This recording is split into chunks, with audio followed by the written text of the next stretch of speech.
The Last Hyperion by Matt McBride. Alexei sat back in his chair in the command center as the Last Hyperion spaceliner cleared the outer Van Allen belt. With 10 days to spare, the evacuation of the planet was complete. After 40 years of frantic preparations, he could finally relax before Callisto slammed into the Earth. As a mission controller at the Baikonur Cosmodrome, Alexei had been involved from the moment Jupiter's moon Callisto had been knocked out of orbit. He well remembered the worldwide shock when the astronomers had calculated Callisto's trajectory and its inevitable impact.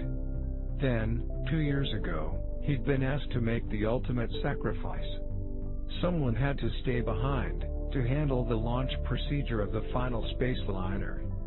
He understood completely why he'd been chosen. In contrast to his junior colleagues, Alexei was in his 70s and single.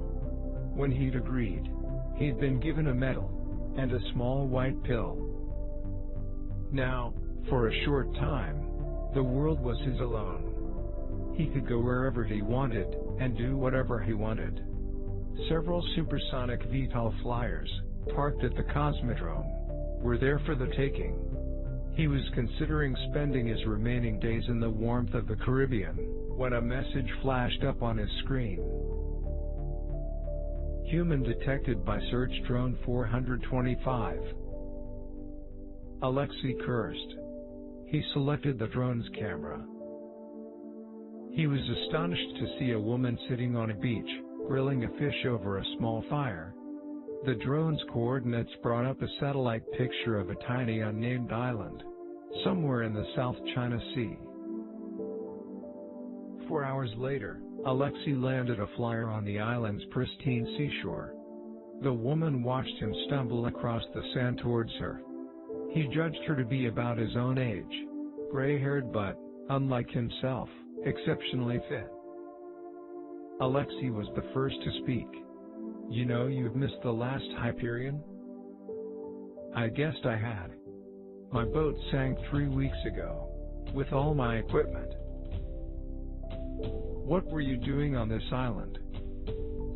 "I was filming on the reef, to remind future generations how beautiful the Earth was." The next few days with Sakura were the happiest of Alexei's long life. The tepid seawater soothed his aging limbs as he watched her swim like the fish she caught so expertly. By the end of the week, Alexei knew he was in love. He put his arm around Sakura, and she snuggled against him as they sat on the beach, staring up at Callisto, now huge, and growing ever closer in the night sky. Alexei felt Sakura tremble at the sight, and she whispered in a fearful voice, "What will happen to us when it hits?" He couldn't bring himself to tell her they would be dead long before the impact, because Callisto's gravity would rip the Earth's atmosphere away with hurricane force, that there would be devastating tsunamis and earthquakes. If they weren't killed by flying debris or drowned, they would slowly suffocate.